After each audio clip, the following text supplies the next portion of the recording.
Graça e paz a todos. Muito bem, gente. Nós paramos em nosso último ponto falando sobre, dentro da perspectiva reformada, o que há de ser a nossa atividade na nova criação. No nosso último encontro, nós partimos da ideia de que Deus há de reinar e que o que nós haveremos de fazer na nova criação parte da ideia de Deus reinando, porque na nova criação nós não seremos outra coisa senão a imagem de Deus na qual fomos criados, plenamente restaurada. E desde o começo, desde Gênesis 1, ser a imagem de Deus significa ser representante de Deus para a criação. Portanto, se Deus está reinando na nova criação, nós reinaremos com Ele, nós seremos co-administradores. Claro, fechamos a aula trabalhando um ponto que eu pretendo fundamentar hoje, que é a ideia de que a administração há de variar de acordo com o nosso atual envolvimento com o reino de Deus. Tanto esse aspecto da administração variar, quanto o aspecto do nosso envolvimento presente com o reino de Deus, ou já antecipando a nova criação, esses dois pontos precisam ser aprofundados, e é o que nós queremos fazer hoje, ok? Bom, o que está aparecendo para os irmãos aí é a continuidade. A Escritura fala pouco sobre atividades específicas, mas fala claramente de adoração. E aí a ideia aqui é nos voltarmos especialmente para o livro do Apocalipse. Porque o livro do Apocalipse, como os irmãos já conhecem o conteúdo dele, é o livro da consumação. É o livro que desenha, vamos dizer assim, reunindo várias partes da Escritura. Talvez por isso que o Apocalipse esteja, provavelmente, entre os livros mais desafiadores de entendermos, porque ele é o livro que consuma toda a narrativa bíblica, todo o ensino da lei e dos profetas, vai em direção ao Apocalipse. Isso significa dizer que o Apocalipse exige muito conhecimento do Antigo Testamento e do próprio Novo Testamento. Provavelmente aí reside a nossa dificuldade, já que você tem que entender muito do que vem antes para compreender o Apocalipse. Ao mesmo tempo que o Apocalipse funciona como uma chave de interpretação para o que vem antes também. Se o que vem antes é necessário para você entender o Apocalipse nos ajuda também a entender o que veio antes do próprio Apocalipse. Uma coisa alimenta a outra em termos de compreensão da Escritura. E aí, a Escritura sempre tratou a adoração a Deus como central. Ok, irmãos? Sempre foi assim. Agora, o que o Apocalipse faz? O Apocalipse joga a centralidade da adoração, que sempre permeou a Escritura, para a nova criação. Os textos que os irmãos estão vendo aí retratam exatamente isso, a centralidade da adoração na nova criação. Isso significa dizer que a vida cristã presente, embora eu vou voltar a falar sobre isso, tá? Mas eu gosto de aproveitar esses ganchos, onde mesmo no aspecto mais doutrinário, a gente pode devocionalizar. Isso significa dizer que a vida cristã, na atual conjuntura, precisa ser uma vida de constante adoração. O nosso problema aqui, irmãos, talvez seja e eu vou ter a oportunidade de falar sobre isso talvez na aula de hoje ainda, um empréstimo que nós temos da cultura, fruto do iluminismo. Não vou explicar isso agora, como que isso aconteceu, tá? Mas é um empréstimo que nós temos da cultura, onde nós separamos secular e sagrado. Então, por exemplo, provavelmente, alguns irmãos aqui acreditem, os outros domingo é sagrado. No sentido de, o domingo é sagrado, os outros dias não. Tá? Então, o domingo é dedicado ao Senhor, os outros dias não precisam ser. Essa é uma concepção pagã. Porque no momento que você pensa assim, então você pode deixar sem nenhum problema que os seus atos de adoração se concentrem apenas no domingo. Enquanto que os demais dias, você pode fazer qualquer coisa que não esteja relacionada à adoração. Tá? Quando, na verdade, a ideia é que tudo na vida do cristão deve ser a adoração a Deus, porque é isso que vai acontecer na nova criação. Na nova criação, irmãos, não haverá um espaço dedicado à adoração a Deus pública, como, por exemplo, é esse ambiente aqui. O Apocalipse pinta a Nova Jerusalém sem templo. E aí se explica por quê. Porque o próprio Deus é o templo. A presença de Deus está em todo lugar na nova criação. Então não haverá lugar para adoração. Todo o lugar será de adoração. Não haverá tempo para adoração. Todas as atividades envolverão adoração a Deus. Então, quando o cristão, ele faz da sua vida constante, todos os dias, todos os atos de adoração, isso não passa de um preparo para a nova criação. Só que o inverso é verdadeiro. Se você costuma departamentalizar sua vida, especialmente o seu tempo, onde há um tempo dedicado à adoração e há um tempo que eu posso parar de adorar a Deus, a nova criação será uma realidade muito estranha para você. Porque simplesmente não vai haver momentos que não sejam momentos de adoração na nova criação. É como se a proposta, irmãos, fosse: faça da sua vida um ato de adoração, já que você é nova criação em antecipação, porque é isso que você será quando chegar a nova criação na sua consumação. Talvez uma comparação aqui para ajudar os irmãos possa melhorar a compreensão. Mais uma vez, uma história do Dr. Shedd. Ele havia recebido uma pessoa do interior, ele acolheu essa pessoa no seu apartamento, e houve um convite para o Dr. Shedd assistir o ensaio da Orquestra Sinfônica de São Paulo.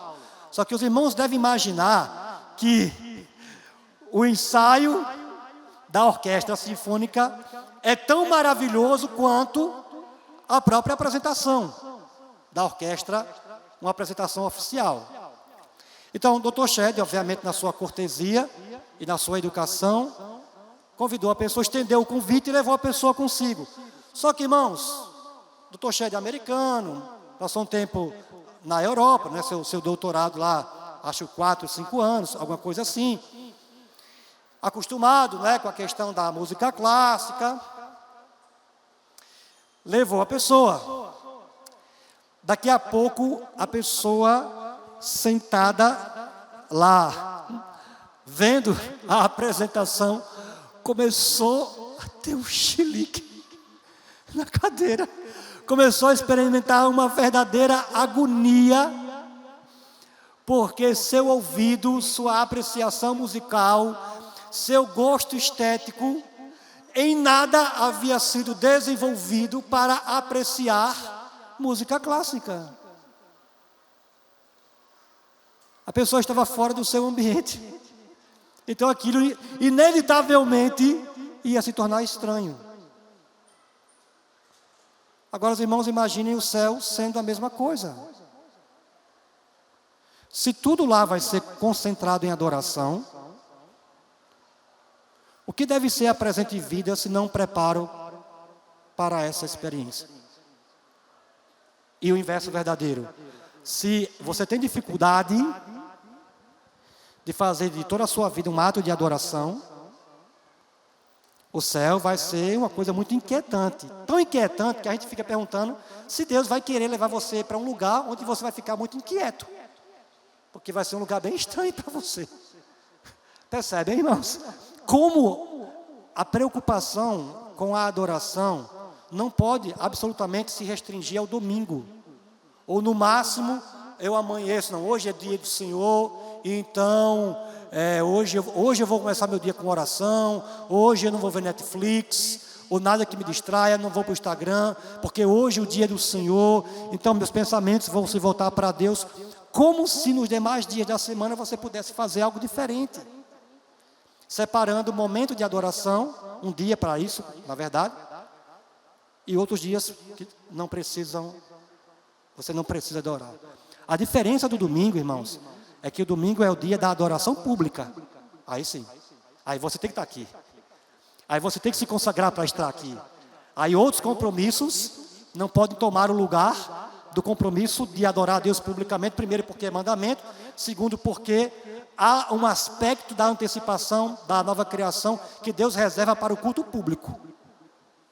Então, se privar do culto público no domingo é se privar da antecipação da criação. Por essas razões, sim.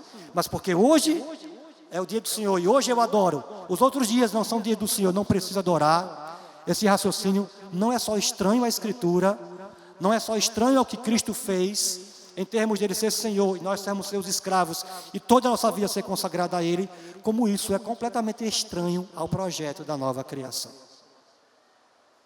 Prosseguindo, indo para o próximo slide. Alguém já havia me procurado numa das aulas anteriores perguntando a questão do casamento. Vejam, no contexto reformado não há uma posição única, definitiva. Tem reformado pensando diferente, tá bom? Do que eu vou colocar aqui. Mas predominantemente, a compreensão reformada, a compreensão predominante. Eu estou dizendo que existem os dissidentes, existem os rebeldes. Brincadeira, irmãos. Mas existem aqueles que pensam um pouquinho diferente disso. Haverá casamento no céu? Sim. Cristo e sua igreja. As bodas do Cordeiro.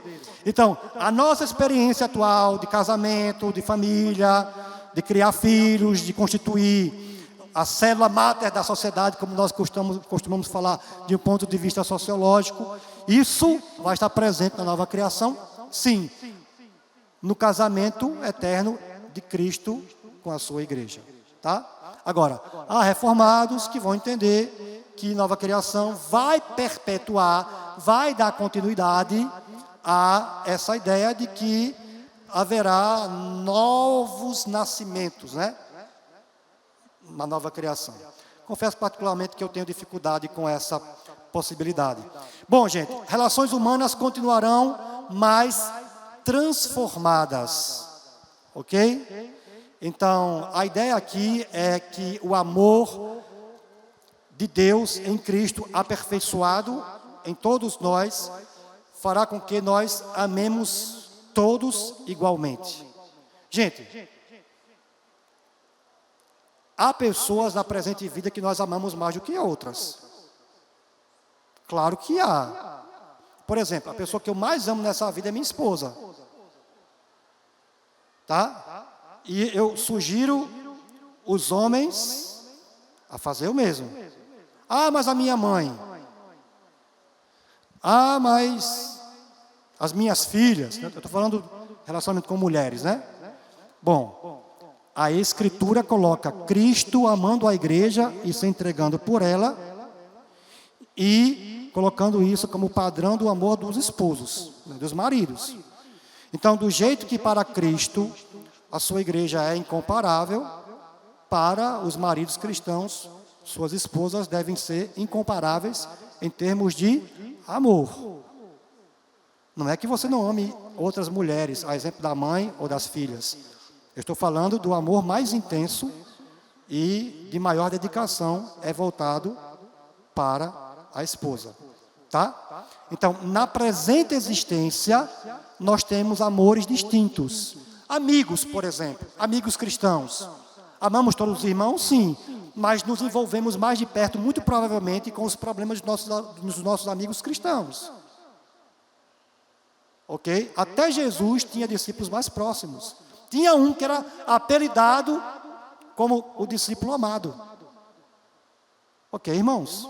Agora, no céu, onde o amor de Deus está aperfeiçoado, e aí sentiremos uns pelos outros o mesmo amor que Deus sente em Cristo pelo seu povo, as relações serão iguais. Não estou dizendo que você não vai querer ver sua mãe no céu, que é o meu caso, ou meu pai, não estou dizendo isso. O que eu estou dizendo é que as relações terão um outro critério de fundamentação. E não é mais o vínculo sanguíneo, ou talvez o convívio de amizade, que é o que acontece conosco agora, porque agora estamos numa nova criação, onde o vínculo do amor de Deus é definitivo. Ok? Prosseguindo para o próximo slide, a promessa da visão de Deus. Gente, a posição reformada é essa. Nós veremos a Deus em Cristo. Tá? Por que esse detalhe é destacado? Porque a Escritura, desde o seu começo, coloca Deus como invisível. Deus como aquele que não pode ser visto. Moisés, o homem que me vê, morre. João capítulo 1, ninguém jamais viu a Deus. O Deus unigênito, que estava no seio do Pai, o deu a conhecer. Ou exagesomai, que é a palavra grega lá, colocou Deus para fora do véu da invisibilidade. A invisibilidade de Deus estava na pessoa de Jesus, a ponto de, quando os discípulos pediram a Jesus, Senhor, mostra-nos o Pai, e isso nos basta. Jesus respondeu, Filipe, estou há tanto tempo com vocês e vocês ainda não perceberam. Quem vê a mim, vê o Pai. Então, quando você vai reunindo os textos bíblicos que falam da invisibilidade de Deus, e ao mesmo tempo a promessa de que nós veremos a Deus, como por exemplo, Mateus 5,8, bem-aventurados os limpos de coração, porque eles verão a Deus. Como que a posição reformada harmoniza a ideia de que Deus não pode ser visto e a promessa de que Deus será visto? Resposta, Deus será visto em Cristo. Porque essa promessa, inclusive, já começou a se cumprir nos próprios dias do ministério terreno de Jesus. Quem vê a mim, vê o Pai. Apocalipse, João olha para ver o leão, ele vê o cordeiro, então ele vê o cordeiro que é leão, e aí a ideia de que Cristo está lá sendo visível. Só que quando se olha para a descrição de Deus, a glória de Deus, irmãos, é aquela glória muito semelhante à glória de Deus em Ezequiel capítulo 1. E aí, existe uma preposição do hebraico, a preposição que seria traduzida por como, tá? Em Ezequiel. Como. É impressionante a frequência dessa preposição ali, no capítulo 1. Na verdade, naqueles 3 primeiros capítulos da visão, né, porque os 3 primeiros capítulos de Ezequiel compõem a visão do profeta. O livro é organizado em 3 visões, né? Capítulo 1, capítulo 8 e a visão final, a partir do capítulo 38, que é a visão do templo. Na primeira visão, irmãos, quando ele tenta descrever a glória de Deus, sempre essa preposição como, por quê? Porque Deus está tão acima da linguagem humana, que simplesmente não existe linguagem humana capaz de descrever a Deus, de maneira que o que Ezequiel faz são tentativas de aproximação. E a glória de Deus está lá. Você vê um ser sentado, mas é o máximo que você consegue ver. Então, quando você vai reunindo todos esses textos na Escritura, nossa conclusão da teologia reformada é que a visão beatífica, como é conhecida, há de ser consumada na visão de Cristo, que já acontecia na época dos próprios apóstolos.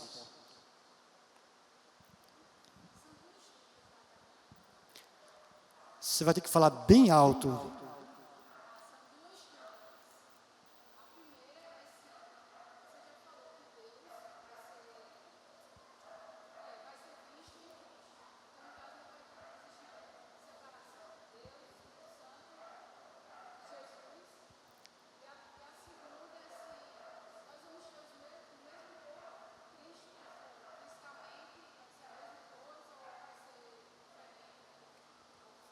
Misericórdia, Jesus.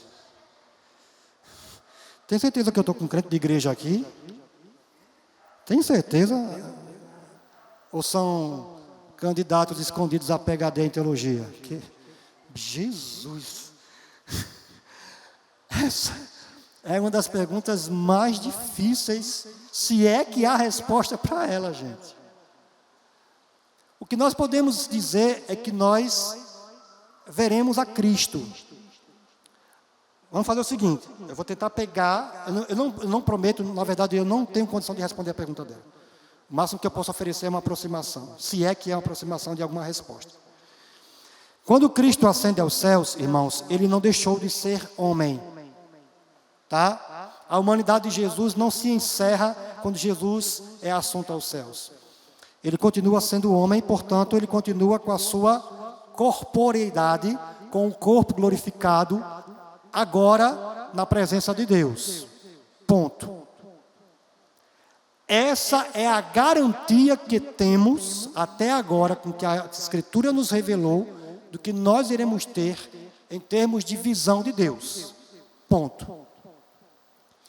O Espírito Santo e o Pai vão estar representados na visão de Cristo, ou haverá uma visão distinta para o Pai e para o Espírito, para além da visão de Jesus? A Escritura não responde. Se nós só podemos ir até onde a Escritura vai, indo até onde a Escritura vai, a garantia que nós temos é que nós veremos Jesus.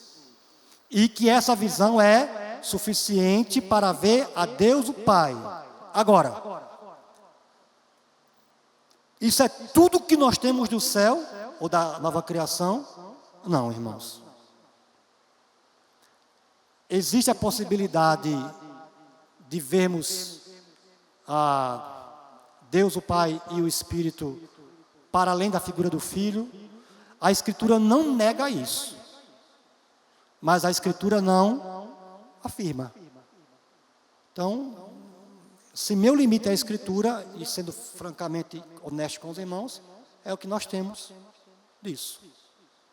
E quanto à questão do corpo de Jesus, o corpo de Jesus é o nosso parâmetro do que é o nosso corpo glorificado, mas eu preciso retomar isso com um certo cuidado, e isso está um pouquinho mais na frente. Então, eu vou pedir para tu esperar só um pouquinho, porque senão eu vou acabar adiantando aqui um detalhe.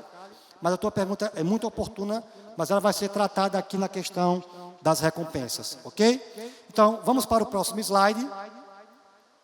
A letra F, que é basicamente isso que eu estou tratando aqui, tá, gente? A combinação das duas ideias. Deus é invisível e nós veremos a Deus. Como resolvemos isso? Resolvemos isso, que veremos a Deus, o Deus invisível, no Deus visível, que é a pessoa de Jesus, o Cristo glorificado na nova criação.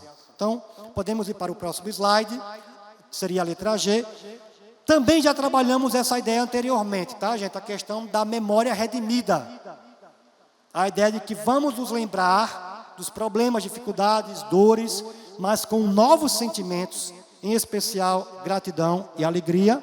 Então, podemos ir para o próximo ponto, seria isso, o estado intermediário. Gente, é aqui que provavelmente eu espero que boa parte do nosso conteúdo, desde as primeiras aulas, sirva de correção. Há ainda uma ideia predominante de que a esperança do cristão é ir para o céu. E isso é um equívoco. A esperança do povo de Deus é a nova criação. O que nós chamamos atualmente de céu, numa linguagem popular, é uma condição intermediária. E por intermediária, os irmãos devem entender temporária. Onde os cristãos hoje que partiram e estão com Cristo se encontram, não é o estado final. Mas predominantemente é essa a nossa concepção. O que eu quero fazer, por enquanto, aqui é desmanchar isso, mas o desmanche final provavelmente só vai vir na próxima aula, onde nós iremos analisar uma obra aqui, tá? Talvez ainda hoje, não sei. Enfim, vamos ver o andar da carruagem. A irmã queria falar, por favor.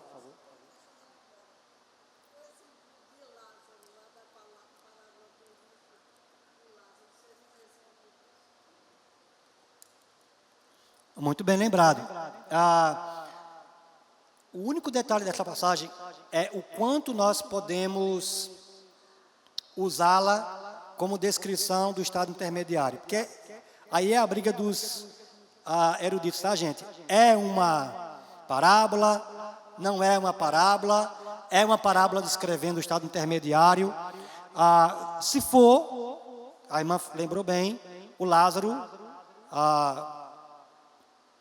melhor, o rico lembra muito bem dos seus irmãos, lembra do porquê que ele está ali, pede ao pai Abraão que alguém seja enviado para dar testemunho e sejam fiéis a Deus, seus irmãos, né, para que não venham parar naquele lugar de sofrimento.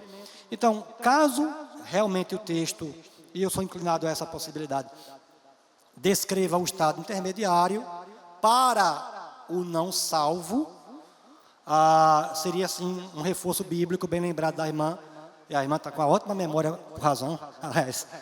por essa razão, que fundamenta a ideia de que nós não perdemos nossa memória, não existe um apagão aí, um resetar, né? Como é que a gente chama na informática? Uma formatação do nosso HD memorial aí, por ocasião da nossa morte e da nossa partida para a eternidade. Ok? Gente, o que é um estado intermediário? É um estado de bem-aventurança desprovido do corpo. Ok? Ponto. É aqui que entra a oportunidade para eu tocar num aspecto que eu vou desenvolver depois. Como eu disse, muito possivelmente na próxima aula. A teologia cristã, ela esteve sob a influência de uma corrente filosófica chamada platonismo. Eu não vou entrar nisso agora, porque eu vou deixar para a próxima aula, ou talvez ao final de hoje. Isso depende do nosso caminhar aqui, tá? Mas basta os irmãos entenderem, por enquanto, que o platonismo fez foi separar corpo e alma, onde o corpo é algo estranho, algo desprezível, algo mau. Isso na concepção platônica. Vocês conhecem a história, alguns aqui provavelmente, a maioria, do Sócrates, quando ele teve a oportunidade de não passar pela pena de morte de Atenas, desde que ele parasse com seus interrogatórios. E aí ele disse que não vai parar, e ele prefere a morte, daí ele toma a cicuta. O que pouca gente sabe é que, na verdade, no final das contas, Sócrates queria morrer. Por quê? Porque Sócrates via o corpo como um atrapalho para o conhecimento. Logo, se você morre e o corpo é um atrapalho para o conhecimento, livre desse atrapalho, você pode conhecer plenamente, você pode ir para o mundo das ideias. Então, pensa isso entrando na teologia cristã, via, por exemplo, Santo Agostinho, que foi o principal a promover essa proposta. Logo, irmãos, foi absorvida essa ideia de que nós vivemos muito bem, obrigado, sem o corpo. Então, nós não temos nenhum problema com a ideia de alma imortal. Nós temos uma alma imortal. Provavelmente eu estou falando isso para vocês, e para boa parte de vocês isso não é estranho. Mas é claro que nós temos uma alma imortal. Gente, o que nós temos é estranhamente, provisoriamente, uma alma imortal. Porque nós fomos criados numa unidade psicossomática. Nós somos a união da parte imaterial e da parte material. Foi assim que Deus nos criou. Então, a morte, que consiste numa separação da parte material e imaterial, é uma experiência estranha ao projeto de Deus. Portanto, a morte também deve ser uma compreensão estranha para o cristão. Por mais que, e isso é verdade, em Cristo a morte seja transformada numa vantagem, é o que Paulo vai ensinar em Filipenses, partir e estar com Cristo, o que é incomparavelmente melhor. A ideia é, a proposta de Deus continua de pé. Deus nos criou seres psicossomáticos. Então, o que é o estado intermediário? É a experiência de uma bem-aventurança, eu vou colocar entre aspas, pela metade. Deixa eu colocar de outra forma. Os irmãos em Cristo, o povo de Deus que já está com Deus, na presença de Deus em Cristo, não são completamente felizes. Admito que isso está soando estranho. Diante do que os irmãos ouviram até hoje, provavelmente. Como assim não são completamente felizes? Vejam, eles não têm nenhum sentimento de tristeza. Mas eles não são completamente felizes. Porque existe uma felicidade, ou uma parte dessa felicidade, que está atrelada ao corpo. E por estarem privados do corpo lá, há um aspecto da felicidade que eles não podem experimentar. Vou dar uma prova disso para os irmãos. Vamos lá. Você quer dar uma boa notícia, quer encher o nosso coração de alegria, o meu coração, do pastor Lucas, do professor André, do professor Hudson. Você quer encher o nosso coração de alegria? Digam assim: vocês vão fazer uma visita a uma livraria cristã.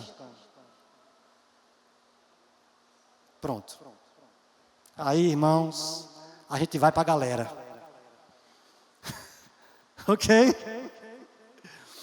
Ou seja, só a notícia de que nós vamos ver livros cristãos, livros de teologia, já alegra o coração. É uma alegria psicológica. Ok? Mas se você diz para mim que eu vou comer macarrão, bifum,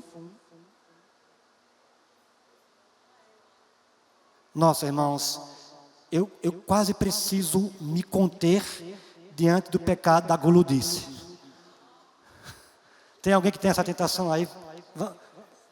Hora de confessionário.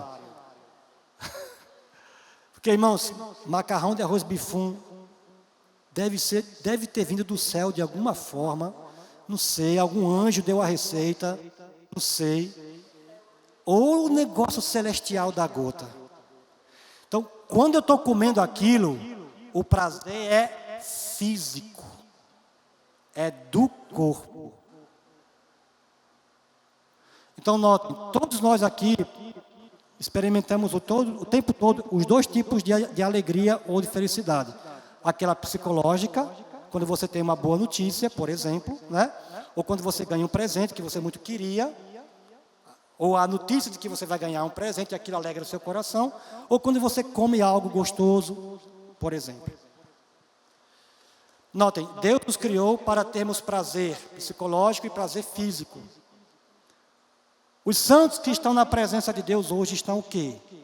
Desprovidos do corpo. Então, eles estão desprovidos de uma das fontes de prazer e de alegria e satisfação em Deus. Então, a alegria deles ainda não é plena.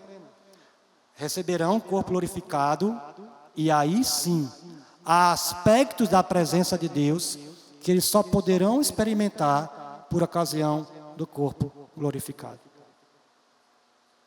Então, o que é o estado intermediário, irmãos? O estado intermediário é um momento temporário de prazer já na presença de Deus sem sofrimento, sem pecado, sem qualquer tribulação, mas ainda aguardando o prazer pleno, que obviamente se dará por ocasião do recebimento do novo corpo glorificado. Prosseguindo.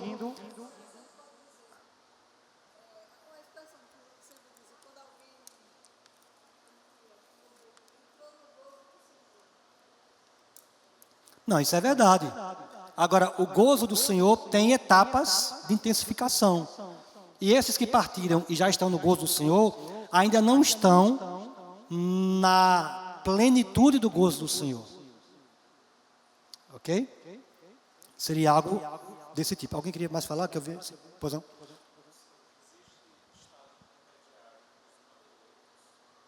Existe. Boa pergunta. Se bem que isso é a última aula, que é inferno, tá? E por favor, não percam. Inferno, não percam. Tá? Não, sério, irmãos, não percam o inferno, sabe por quê? Eu vou já explicar por quê. Quando você diminui o inferno, quando você ameniza o inferno, quando você neutraliza a ameaça do inferno, você neutraliza junto a evangelização, a missão, a santificação, o temor pelo pecado. Tá? Proporcionalmente, a Escritura nos incentiva a buscar o Senhor, por causa disso que a irmã acabou de falar, o gozo do Senhor. A alegria do Senhor é a nossa força. Mas, quando a alegria do Senhor, ou no Senhor, falha, ou não é suficiente, ameace com a tristeza eterna, a angústia eterna, o pavor eterno. Isso é um critério bíblico também. Por isso que eu estou pedindo aos irmãos, não deixem de vir na última aula sobre o inferno, porque faz parte da mensagem bíblica. Aliás, quem mais falou sobre a ira eterna de Deus foi o próprio Senhor Jesus. Aquele que, pelos pecadores, foi morrer na cruz para desviar a ira de Deus daqueles que nele creem. Ok? Mas isso é ainda a última aula. Voltando para cá, aqueles que morrem sem Cristo passam pela mesma condição dos salvos. Estão hoje num sofrimento psicológico, vão receber o corpo glorificado, vão receber o corpo ressurreto, que não é o corpo glorificado, porque o corpo glorificado é apenas para o povo de Deus, e serão lançados no Guiena, lago de fogo, e aí, ao sofrimento psicológico que já tinham, quando partiram dessa vida sem Cristo, se somará o sofrimento do corpo físico, o que foi restaurado. A mesma coisa, os irmãos podem ter uma angústia profunda, não podem? Pronto. Irmãos, eu ando com 2 cães ao mesmo tempo, e eu tenho a fêmea que manda nos 2 machos, eu e o outro macho, é a fêmea que manda. E ela puxa, mas ela puxou tanto, que eu desenvolvi uma inflamação desse dedo aqui, de segurar a coleira. Vou ter que provavelmente ir no médico, tá? Então, eu estou com dificuldade de usar esse dedo, está doendo. Isso aqui é uma dor física. É uma dor porque eu tenho o meu dedo, né? Vixe, fiz referência a esse dedo, não era nem para ter feito isso. Não estou fazendo nenhuma menção política aqui não, por favor. Ok? Essas coisas saem sem querer, gente. Jesus. Isso vai até para a internet, misericórdia. Enfim, esqueça qual foi o dedo que eu disse. Eu só estou com dor num dedo aqui, mas eu só tenho a dor nesse dedo porque eu tenho um corpo. Então é algo parecido, tá? Haverá um sofrimento para os pagãos, por ocasião da ressurreição, mas eles já têm o sofrimento psicológico agora, quando partem sem Cristo. Se for o caso de usarmos aquele texto também como uma descrição do estado intermediário, o rico da parábola. Gente, o estado intermediário é real, bom e incompleto. E aqui está o detalhe, também da sua incompletude. Além dos que estão em Cristo hoje, não terem o corpo para terem o aspecto da alegria física, eles não estão completos como povo de Deus, porque ainda há a igreja, como a gente chama na teologia, ainda há a igreja militante, que somos nós aqui vivos, que estamos militando pelo avanço do reino de Deus. Então, a promessa de Deus, que é o que o texto de Hebreus aí está ensinando, a promessa de Deus é que, ou melhor, o compromisso de Deus é que existem promessas que o povo de Deus só vai experimentar quando todo o povo de Deus estiver reunido. Que é algo que ainda não aconteceu. Não à toa, estão eles lá e estamos nós aqui. Na verdade, até nos reunimos espiritualmente, no culto público. Hebreus 12. No culto público, céus e terra se unem. Até podemos dizer que há anjos nesse lugar. Só não canta ensino não, por favor, porque ensino acaba distorcendo um pouquinho a coisa. Mas no culto público, céus e terra se unem. Ok? Mas, obviamente que isso é um ato de fé. Entender que nós nos unimos à adoração que acontece na presença de Deus agora, quando, minutos antes, os irmãos estavam na adoração pública. Nesse sentido, estamos reunidos sim. Mas em termos de reunião com toda a promessa de Deus, inclusive do corpo físico, corpo glorificado, existe a necessidade de todo o povo de Deus ser reunido ainda. Como isso não aconteceu, obviamente, os que estão no estado intermediário encontram-se numa condição de incompletude também por essa razão, porque falta a reunião definitiva do povo de Deus. Próximo slide. Começos a partir do fim, como a esperança final molda a vida presente. É claro que eu já venho falando sobre isso aqui. As minhas interrupções devocionais já apontam para os irmãos neste sentido, tá? Mas aí eu queria focar agora, mais precisamente, no aspecto devocional. O texto de 1 Pedro, que está aí, irmãos, do capítulo 1, verso 3 a 7, mostra que nós fomos regenerados para uma viva esperança. Tá? A linguagem que Pedro vai usar aí é a linguagem de herança. Uma herança que não pode ser perdida, uma herança que não pode ser comprometida, uma herança que não pode falhar. Ok? Por exemplo, irmãos, parte da minha renda é uma herança que meu pai deu para meu irmão. Ok? E aí o que aconteceu na pandemia, essa herança é aluguel de loja. Os irmãos sabem o que aconteceu com vários comércios na pandemia. Teve comércio que simplesmente quebrou mesmo, porque só funcionava aberto. Foi decretada aquela condição toda de isolamento. Deus teve muita misericórdia de mim, da minha mãe, porque era o dinheiro que eu usava para manter minha mãe, cuidar dela com Alzheimer. Deus teve muita misericórdia, irmãos. Mas ali eu vi o quanto uma herança humana pode falhar. É exatamente esse tipo de linguagem que o texto de 1 Pedro usa. É impossível a herança celestial falhar. Aliás, parte dessa herança já foi dada. Paulo fala sobre isso em Efésios. O Espírito Santo é o penhor da herança. Penhor é o primeiro pagamento que garante que o resto da herança será dada. É por isso que os reformados não creem em perda de salvação. Porque se o Espírito é o penhor da herança, ele é a garantia de que o resto da herança será concedido. Ok? Então, a experiência com o Espírito já é experiência da herança. O que nós aguardamos, portanto, é a consumação da herança.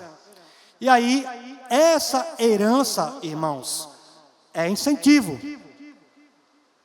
para sofrimento, para testemunho, para uma vida piedosa. E é aí que eu quero me voltar para esse texto de 1 Pedro, capítulo 3, verso 15 e 16. Pelo contrário, santifiquem a Cristo como Senhor no seu coração, estando sempre preparados para responder a todo aquele que pedir a razão da esperança que vocês têm. Mas façam isso com mansidão e temor, com boa consciência, de modo que, naquilo em que falam mal de vocês, fiquem envergonhados esses que difamam a boa conduta que vocês têm em Cristo. Bom, qual é o ponto aqui que eu quero chamar a atenção dos irmãos? Logo depois aí, no nosso slide, dá para ver, não dá? Embaixo está o texto grego. Tá? Eu sei que os irmãos não sabem grego, a intenção não é essa.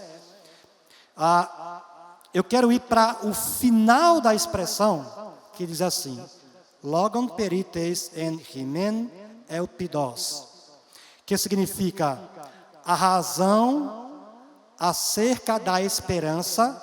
Aí tem uma preposição aí, irmãos, que é o problema dos tradutores, que é a preposição en. A preposição en, ela pode significar dentro, no sentido de aquilo que está dentro de mim. Tá? Quem aqui é esperançoso por natureza, otimista por natureza, de bem com a vida? Quem aqui é assim? Pronto. Quem aqui é como eu? Angustiado por natureza, pessimista por natureza, treinado pela mãe de que a coisa vai dar ruim? Tem alguém aqui? Irmãos, minha esposa é o contrário de mim. Minha esposa é alegria em pessoa. Minha esposa já acorda rindo. É impressionante. Entendeu? Acontece um problema, eu sempre vejo o lado negativo. Eu sempre vejo que vai dar ruim. Ela sempre vê que tem uma solução, que Deus está com a gente, e que Deus vai dar a saída. 90% dos nossos problemas, eu sou essa visão, ela é a outra visão. Só que ela é assim porque ela foi treinada pela mãe. Eram 3 mulheres, filhas, né, fora a mãe, abandonadas pelo pai. E minha sogra foi uma leoa, assim. Minha sogra deu para minha esposa e para as outras irmãs também uma perspectiva de vida, de coragem, de luta, de enfrentamento, e que ficou de lição para minha esposa, e é o jeito dela. E louvado seja Deus, porque meus irmãos, se eu tivesse casado com alguém igual a mim, eu sei não.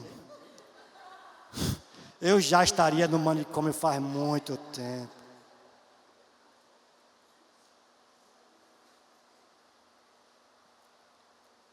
Não é desse tipo de esperança que o texto está falando. Não está falando em ser otimista, em sempre ver o lado bom das coisas, em sempre acreditar que os problemas têm solução. Por mais que isso seja maravilhoso, e louvado seja Deus pela minha esposa, irmãos. Eu já disse a ela, ela não acredita, mas se ela morrer, imediatamente eu peço o dom do celibato. Imediatamente. Porque eu sei que eu não caso com outro, não encontro outro, então...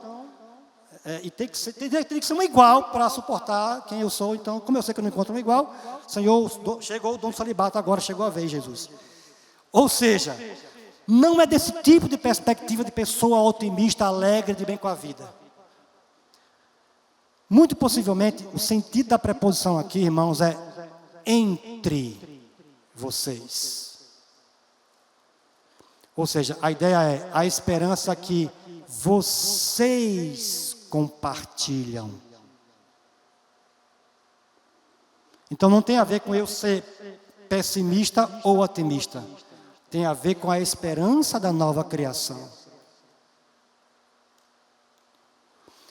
Essa esperança molda minhas escolhas, molda o jeito que eu gasto o meu dinheiro, o uso que eu faço do meu tempo, sacrifício.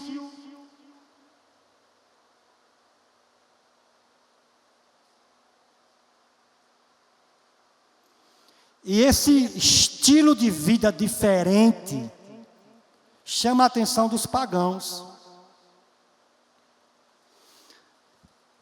Como aquele... é uma espécie de pastor de prisão. Lá nos Estados Unidos, existem alguns estados que praticam a pena de morte. Então, existe o chamado capelão, que é uma espécie de pastor de prisão nos Estados Unidos.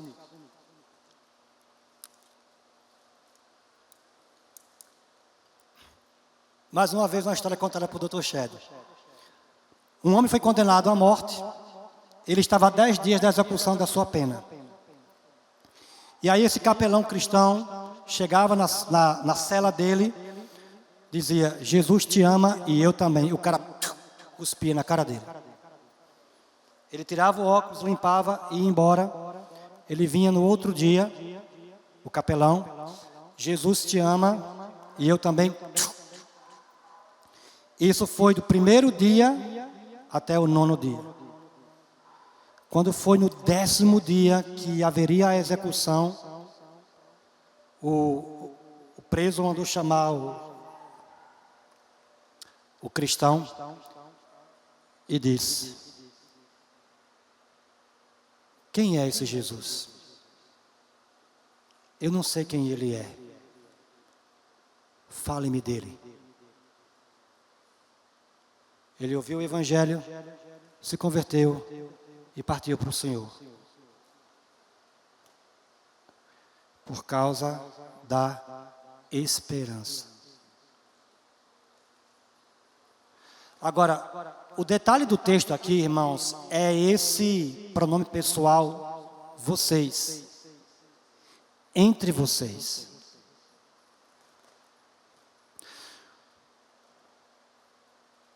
O que os irmãos vão fazer com essas 8 aulas, com o conteúdo dessas 8 aulas? Caso você tenha perdido alguma, ela está na internet. O que os irmãos vão fazer com o conteúdo dessas 8 aulas? Espalhar a esperança entre o povo de Deus.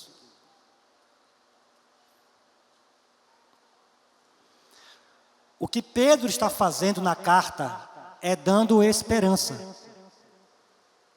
Agora, o ensino de Pedro, de 1 Pedro, deveria virar conversa, aconselhamento, compartilhamento de WhatsApp. A esperança entre vocês. Ou seja, a ideia aqui é: vocês são responsáveis uns pelos outros, para que todos tenham a perspectiva da nova criação, o tempo todo, como guia permanente das decisões na vida cristã. Então, o que eu estou fazendo pelos irmãos hoje, faz com que os irmãos se tornem automaticamente responsáveis de fazer por outros. Aqui, outros irmãos, no trabalho, na faculdade.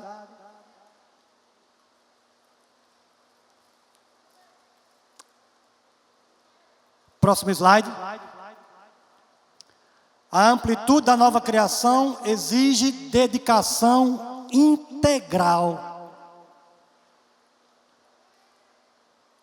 Amar a Deus com... Como é que o mandamento diz, hein? Coração... Como é que é? Eu esqueci. Coração... Força... Alma, entendimento.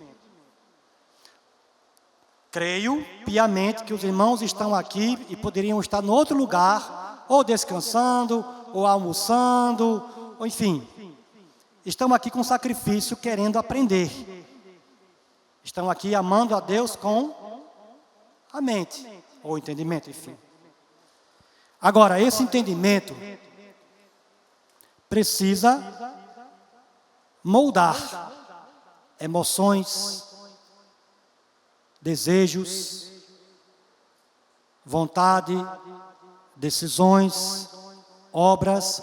É aí que os irmãos entendem o que significa amar a Deus completamente. A coisa começa no entendimento, irmãos, mas o entendimento é apenas um ponto de partida. Por isso que o professor André aqui orou pela condição do nosso coração.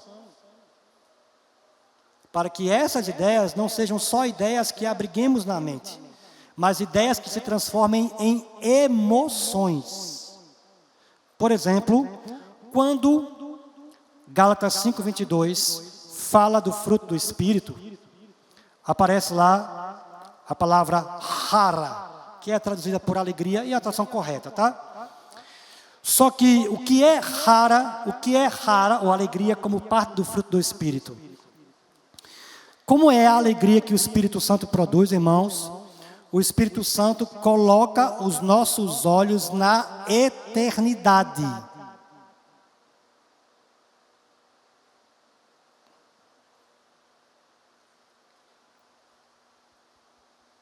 E aí essa alegria vira força, disposição para você servir a Deus, se envolver com o avanço do reino de Deus. Como uma vez aconteceu comigo na universidade. Eu estava na aula de filosofia e eu disse: professor, eu quero ter o privilégio de ter amigos homossexuais. Eu quero ter o privilégio de ter amigos homossexuais. Não tenho, mas eu gostaria de ter o privilégio de ter amigos homossexuais. Mas eu também quero ter a liberdade de dizer que, na minha compreensão, a homossexualidade é pecado. Na minha compreensão, é pecado. Isso foi numa aula. Botaram no ouvido da professora de sociologia. Quando foi na outra semana, antes que a aula terminasse, foram 7 lá para frente. E não deixaram nem um pouco velado a quem estavam se referindo os seus ataques. Irmãos, eu não saí, eu não fui grosso. Sentado eu estava, sentado eu fiquei. E aí o Espírito: bem-aventurados são vocês, quando, mentindo, disserem todo mal contra vocês, por minha causa, porque grande é o galardão de vocês no céu. Sabe o que o Espírito fez no meu coração naquele momento, irmãos? Voltou meus olhos para a eternidade, e o efeito daquilo dali não foi me entristecer, não.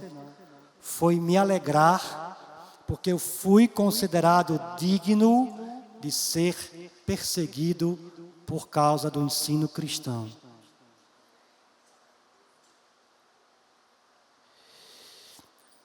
Então, notem que eu estou falando de compreensões que precisam moldar as nossas afeições, para usar uma palavra tão querida pelo nosso querido e grande teólogo reformado Jonathan Edwards. Moldar as afeições. Portanto, a nova criação exige dedicação integral de todas as áreas da vida. Já estamos caminhando para o nosso final, irmãos. A certeza do fim sustenta... Próximo slide, por favor.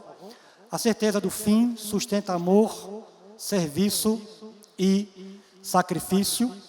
Bom, praticamente já falei disso. E aí, eu quero fechar a aula de hoje com Colossenses 3:1. Pensem no céu, onde Cristo está assentado à direita de Deus. É o que Paulo fala nesse texto.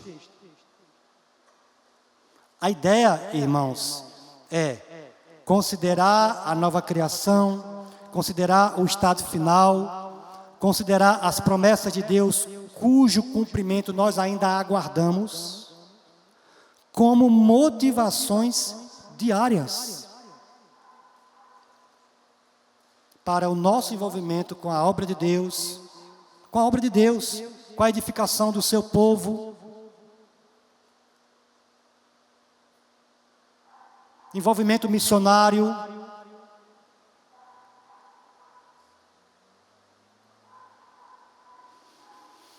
E aí eu quero fechar com um exemplo pessoal.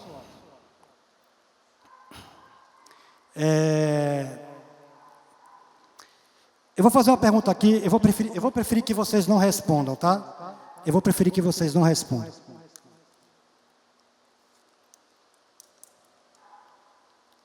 Mas quem está me ouvindo aqui, por exemplo, quem foi que pregou antes de mim? Pastor? Rômulo. Quem ouviu o pastor Rômulo, o pastor Renan, e já ficou com aquele desejo: eu queria pregar, eu queria ensinar. É comum esse tipo de desejo, quando a gente vê a bênção que é poder ministrar a Escritura, fazer as pessoas conhecerem a vontade de Deus, e é maravilhoso, irmãos. Paulo diz que quem almeja o pastorado, ou o ensino, enfim, excelente obra deseja. Mas deixa eu te dizer uma coisa. Só venha para cá se o Senhor te chamar. Só se envolva com o ensino ou com o pastorado se o Senhor te chamar. Se o Senhor não te chamar, sirva a Ele com o que Ele te deu. Eu quero fechar essa aula, irmãos, com esse cuidado aqui, tá? Quando você reeduca os desejos para a nova criação,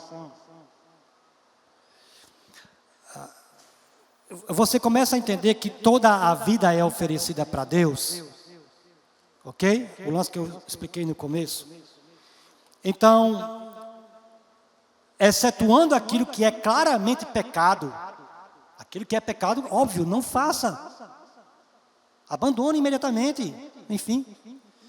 Mas excetuando aquilo que não é pecado, que é pecado, irmãos, o que for legítimo e que for uma capacidade que Deus te deu, cumpra isso. Pensando na nova criação.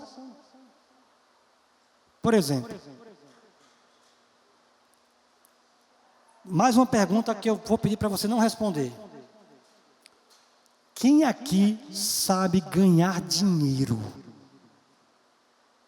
Ganhar dinheiro. Meu pai sabia ganhar dinheiro, irmãos. Eu era um fracasso. Quando eu ia ajudar meu pai na loja, era impressionante o quanto ele vendia e o quanto eu não vendia. Ok? Mas eu nunca teria me tornado quem eu me tornei, o professor Léo, sem o irmão Josemar. Incrível, irmãos. Qualquer desculpa que eu usasse para comprar qualquer livro de teologia enquanto eu era estudante, qualquer desculpa mais esfarrapada, meu pai engolia e comprava o livro para mim. Então, eu não exerceria o meu ministério como eu exerço hoje, sem um dom chamado ser comerciante. Dom! Ser comerciante. Não é só dom que é exercido aqui, não. Até porque só é exercido aqui, porque vem dinheiro daí. Você sabe ganhar dinheiro, meu irmão? Vá ganhar dinheiro e enviar missionários. Vá ganhar dinheiro e sustentar seminaristas. Vá ganhar dinheiro e fazer a obra de Deus avançar. Como aquele irmão riquíssimo, dono de navio petroleiro, de navio cargueiro. Os irmãos chegaram lá para pedir a oferta para ele, enquanto ele está fazendo o cheque de $1.000. Chega a notícia que um dos cargueiros dele tinha afundado. E os irmãos presenciaram a notícia.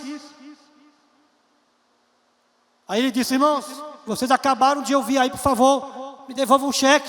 Vocês viram o que eu sofri agora. Ele rasgou o cheque de $1.000 e fez um de $10.000. Ele disse: tomem, porque aqui o meu tesouro se vai. A compreensão de que ele estava investindo na eternidade. Então, você é comerciante, deixa eu te dar uma boa notícia. Você pode se transformar num grande investidor da nova criação. Ganhando dinheiro e fazendo a obra de Deus avançar. É isso que significa pensar no céu, onde Cristo está à direita de Deus. Não é ficar em casa, irmãos, feito meditação budista, não. Sabe? Com a mente longe, como se meditação cristã, pensar no céu, fosse se Deus ligar da terra. É nos revestir da celestialidade, da compreensão de para onde nós estamos indo e transformar isso em disposição de investimento, força para enfrentar sofrimento, dificuldade, ganhar dinheiro, se for esse o seu dom, como Paulo diz que é, aqueles que têm o dom de contribuir, ganham dinheiro para isso. E seja qual for a vocação que Deus me deu, eu estou pensando no céu e usando essa vocação como investimento na nova criação. É isso que significa estar pensando no céu onde Cristo está à à direita de Deus e de onde nós o aguardamos como nosso Salvador. Acho que alguém queria falar alguma coisa. Alguém levantou a mão, foi só impressão minha? Então, irmãos, muitíssimo obrigado pela paciência. Deus abençoe e nos vemos semana que vem, concluindo a nossa disciplina, se o Senhor quiser.